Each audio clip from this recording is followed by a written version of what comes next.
Bonjour. Suite au dernier direct, j'ai eu un commentaire. Je viens de le voir. Le grand réveil va fesser fort pour vous et vos suiveux. Je vous conseille fortement d'écouter la série documentaire La chute de la cabane de Janet Osebard pour être prêt pour le choc mondial qui s'en vient. Vous démontrez exactement ce que je dis. C'est-à-dire qu'on est dans l'assertion, je vois aucune construction. Le grand réveil va se fesser fort, donc tout de suite une menace qui est un argument. C'est vu comme un argument par certaines mouvances de faire pression, hein, comme en diplomatie, il y en a que c'est de tordre le bras. Hein. Donc le grand réveil va fesser fort, immédiatement une assertion. Fort pour vous et vos suiveux, qui est une sorte de menace voilée. Mais c'est pas une menace effective dans le sens de, c'est plus une injonction de un malheur s'en vient, c'est pour faire pression, c'est pour faire peur. Je vous conseille fortement d'écouter la série documentaire. Là, c'est une injonction, encore très malhabile. Là, on met de pression, après il y a une injonction impérative. Donc, la chute de la cabale de Janet Rosenbard pour être prêt pour le choc mondial qui s'en vient. Le même choc mondial qu'il y a 5 ans, qu'il y a 10 ans, qu'il y a 20 ans, qu'il y a 25 ans, qu'il y a 35 ans. Le choc mondial qu'on voit, c'est pas celui-là. Les affaires de The Storm, puis Trust de Plan, puis bon, Janet Osborne, je la connais pas. J'imagine que c'est une artiste qui est tombée dans un moment de vulnérabilité dans des théories. J'imagine qu'elle s'exprime en anglais. On va aller voir. Je sais pas c'est qui. Osborne, ça peut être soit une néerlandaise, soit... en tout cas, Janet Osborne. Oh, les crop circles, les ovnis, les... Ok. Oh, ouais, le grand réveil s'en vient. Janet Osborne, elle était pas vieille, elle est morte. Chercheuse, auteure, réalisatrice néerlandaise. Ok. Largement connue pour ses travaux sur les phénomènes paranormaux, et plus tard les théories, blablabla, son parcours. Les crop circles, tout ce qui fascine, hein, la chute de la cabale, de Forrest à la fin des années 2010, sa trajectoire a radicalement changé lorsqu'elle s'est associée à Cynthia Cutter pour créer la série documentaire The Fall of the Cabal. Bien entendu, c'est pas le terme, l'étymologie est... En tout cas, cette série de vidéos est devenue virale dans les milieux complotistes et est considérée comme l'un des piliers ayant popularisé la mouvance QAnon à l'échelle mondiale. Ok. Décès, Janet Osborne est décédée en novembre 2023. Ben, ça fait 6 ans, ça fait 3 ans. Il n'y a pas eu rien. Hein. Selon les rapports officiels, les déclarations de son entourage, son décès a été qualifié de suicide survenu après une période d'épuisement intense. Bon, son entourage, son entourage. C'est sûr qu'on va dire que c'est le Deep State qui l'a tué. C'est-à-dire que cette personne-là, qui jusqu'à un certain point faisait diversion, éloignait de la real politique pour amener dans des crop circles, puis les ovnis, puis... Oh, elle était dangereuse. Non, au contraire. Moi, je l'aurais laissé faire. Avec le Deep State. Mais non, ce qui arrive, c'est que oui, vous êtes dans une forme de messianisme, vous êtes dans une attente de libération. C'est une forme de religion fanatique quelque part. Puis là, qu'est-ce que ça fait ça? Ben, on le voit, je veux dire, ça finit pas bien. Euh, oui, c'est normal qu'en ce moment, cette mouvance-là, vous allez pas bien. C'est normal. Parce que c'est incohérent. Puis l'être humain, il a besoin de cohérence. Puis ce qui se passe fonctionne pas avec le narratif, si vous voulez, les évangiles. Donc, il y a du doute. Parce que c'est une affaire de foi, dans le fond. C'est une affaire de foi, il n'y a jamais rien de... Bon, fait que, voyons, on file pas bien. Hein? C'est pas le fun, ça. Parce que vous savez, vous regardez certaines années, là, ça parlait le gaslighting, le gaslighting, le gaslighting. Dès que Trump s'est mis à accuser les autres d'être fous, c'est-à-dire c'est le Trump derangement syndrome, les mêmes qui nous parlaient de gaslighting se sont mis en enfer et accuser de c'est parce que c'est incohérent. C'est parce que vous nous vendez quelque chose qui est pas ce qu'il dit qui est, parce que vous êtes fait avoir. Puis là, vous tombez dans un monde qui est parce que vous le vouliez ou pas. La guerre à Gaza, ça se pousserait en 24 heures, Ukraine, il n'y aurait pas de nouvelle guerre. Non, c'est exactement le contraire de ce qu'on nous dit. On nous a vendu, ça fait des années que je l'ai dit, on nous a vendu la maladie comme si c'était un remède. Dans le sens que le COVID a servi à discréditer les médias. Les médias attaquaient Trump, ce qui aide à le créditer. On est là, on a, dans certaines sphères, ça touche les émotions, ça sort des émotions toujours dans une psyop. De revoir Psychological Warfare de 1939. Et puis c'est quoi ici parce que là, après, même ça, c'est désuet, parce qu'après, il y en a eu d'autres. Donc on ajuste. Donc c'est quoi le meilleur moyen de nous vendre une élite corrompue de pédophiles milliardaires qui méprisent la classe moyenne, c'est de nous les vendre comme des gens qui allaient combattre les réseaux pédophiles, la corruption, puis... Mais c'est exactement le contraire. Vous vous êtes fait avoir parfaitement. Parfaitement. Pourquoi tout ça est possible? Pourquoi je dis que ce commentaire-là vient démontrer ce que je dis? Ben, il n'y a pas de construction. Je veux dire, on est dans l'assertion, on est dans l'injonction, on est dans faire pression, on n'est pas dans les... Il y a rien, là. Il n'y a rien à faire avec ça, là. Il n'y a rien de solide. Je peux même pas aller contre-vérifier quoi que ce soit, à moins de confirmer le fait que, ben, c'est une certaine mouvance. C'est tout, là. Donc, là, c'est par rapport à pourquoi je dis que ça vient démontrer ce que je dis, pourquoi tout ça est possible. Parce qu'il n'y a pas de sens critique. Il y a pas, on n'a pas la capacité d'analyse, ça ne nous a pas été transmis, il y a une coupure de plusieurs générations.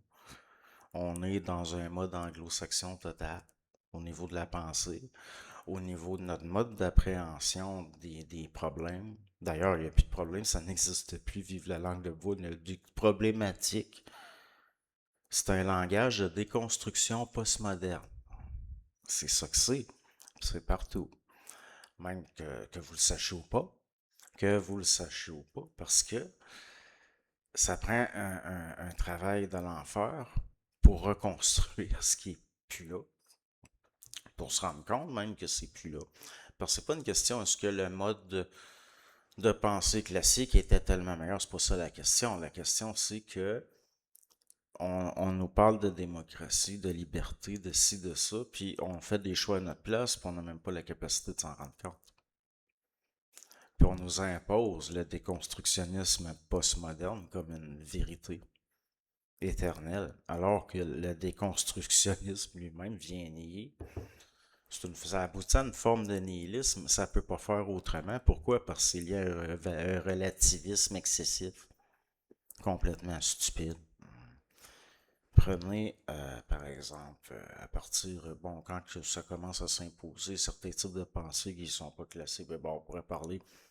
Il y a eu les modes, à un moment donné, comme Bergson, beaucoup de femmes qui allaient au cours de Bergson, qui le trouvaient donc charmant. Oui, oui, c'est très bien, mais ça, c'est des phénomènes sociaux. Est-ce que c'est lié à l'académisme en lui-même? Pas certain. Pourquoi? Parce que on a vu apparaître bon, après certaines mouvances, il arrive d'autres modes, puis on remet en question l'idée même de ce qu'on appelait au sens classique une vérité. C'est quoi une vérité? C'est quelque chose qui est constaté, qui est universel, puis qui est éternel, puis qui est là la capacité de lecture du monde, le liber mundi, dans le sens que l'être humain est un être relationnel en tant qu'individu en relation, bon, dans le monde et au monde. C'est un être relationnel.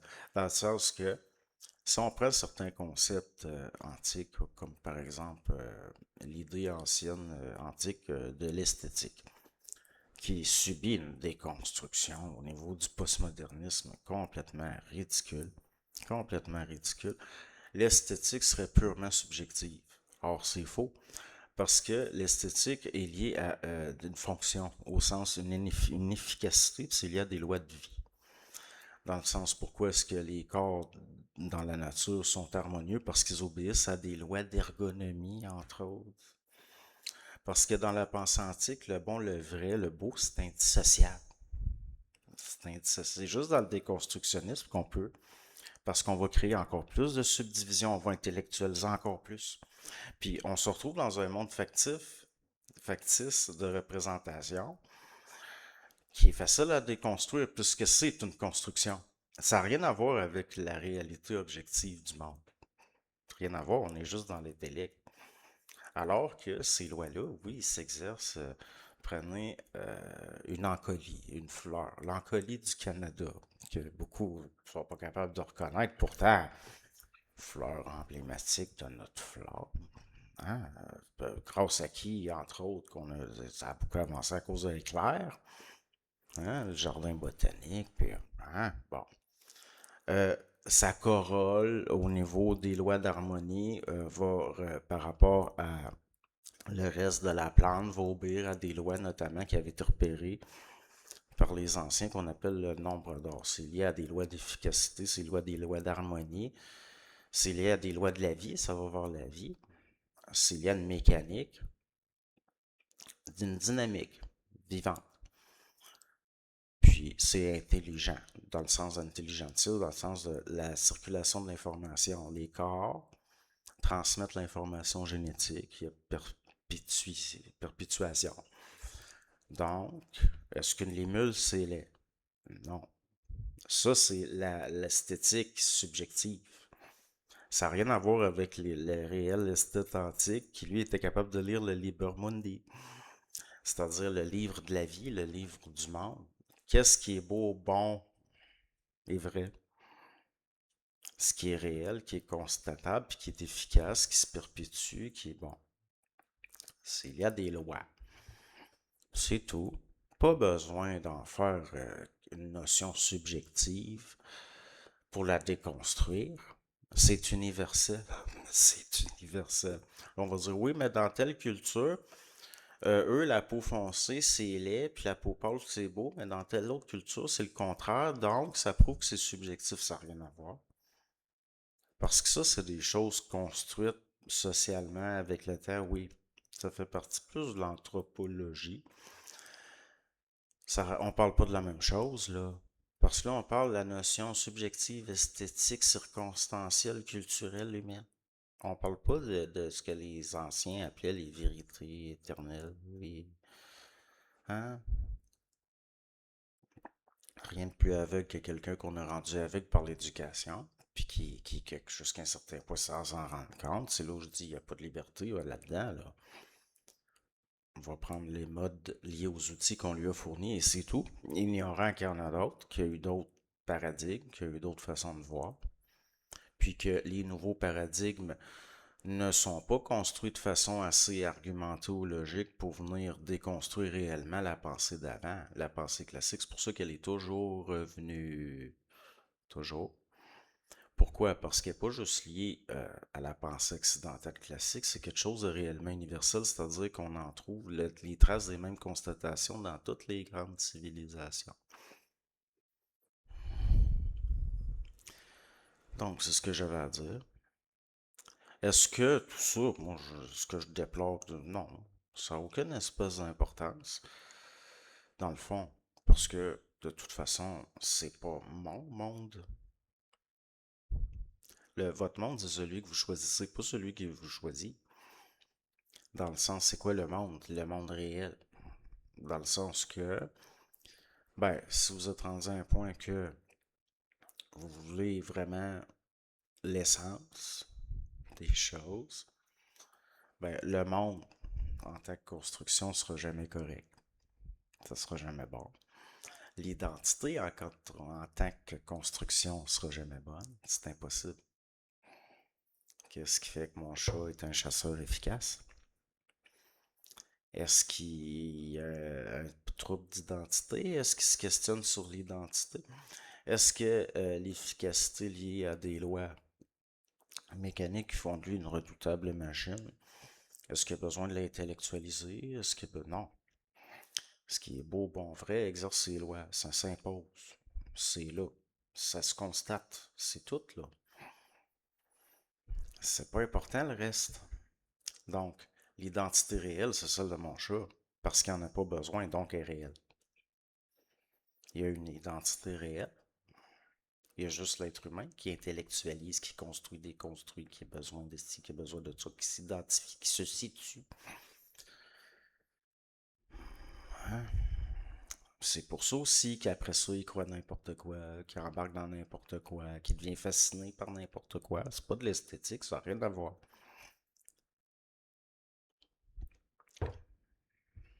Puis là, qui fait des documentaires, puis, hein? Ouais, ouais, ouais. Puis là, on va au point où on a des Trumpistes qui sont persuadés que tout ça, c'est logique, ce qui se passe là, là. Que c'est intelligent. On verra. Peut-être que c'est très intelligent. Mais ça veut dire qu'on va être les dindons de la farce pareil. Parce que si c'est très intelligent, ça veut dire que oui, il y a quelque chose de machiavélique, puis qu'il y a un plan qu'on est en train de se faire avoir. Parce qu'il n'y a rien de bon qui peut sortir des dernières années de ce qu'on a vu là au niveau de la nouveauté. Dans le sens qu'on n'a jamais été autant dans l'esprit anti-occidental dans ce qu'il n'est pas. Peut-être qu'on va retrouver quelque chose de plus, de moins subjectif, de moins collectif, peut-être. Quand on va voir les résultats de tout ça. Moi, c'est pas moi qui l'invente, là. Je veux dire, c'est le contraire de tout ce qu'on nous dit tout le temps. C'est le contraire de. C'est quoi la vertu? Ok, on va encore parler de la vertu. C'est que ça doit être une construction, hein, sociale, puis c'est des concepts. Non, non. Vertu, ça vient de virtus. Ça existe le virtus. Ça existe le virtus. Le virtus, par exemple, c'est qu'est-ce qui fait qu'un homme va être capable de reconnaître une erreur, qui va avoir la grandeur d'âme de reconnaître une erreur, qui va avoir l'intelligence d'accorder plus d'importance à l'essence des choses en elles-mêmes que un résultat donné à court terme. La capacité de voir à long terme, par exemple. C'est quoi le virtus?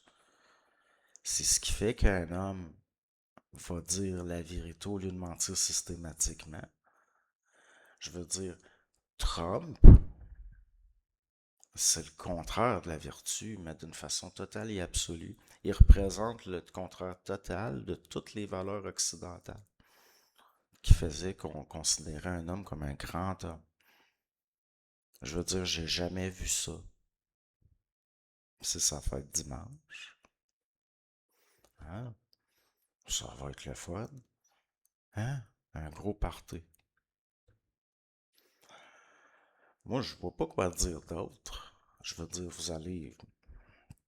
C'est votre affaire dans le sens que. Ben, c'est votre affaire. Moi, ça me concerne, oui, circonstanciellement, mais j'ai pas le choix.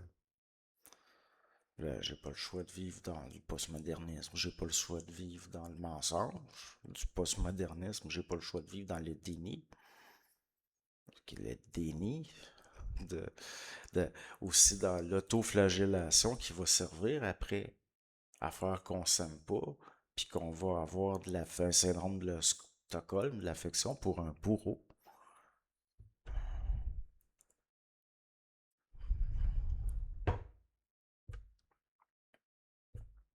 Il faut vraiment saillir pour aimer cet homme-là. C'est là où on tombe dans... parce que si vous considérez comme beau quelque chose qui est universellement reconnu comme ne l'étant pas, c'est pas parce que vous êtes un esprit fort qui sort de la boîte. Ça s'appelle une déviance, une compensation. Comme les gens qui s'aiment pas, par exemple, vont être attirés par des choses dégradantes. C'est comme ça, c'est des lois de psychologie. Mais vous pouvez pas me faire passer, vous aurez beau, je veux dire, peu importe comment on déconstruit l'intellect, peu importe comment on manipule les concepts, vous pourrez pas me faire passer ce qui est pas beau, bon pis vrai comme beau, bon pis vrai. Je veux dire, bon, bonne journée, à samedi.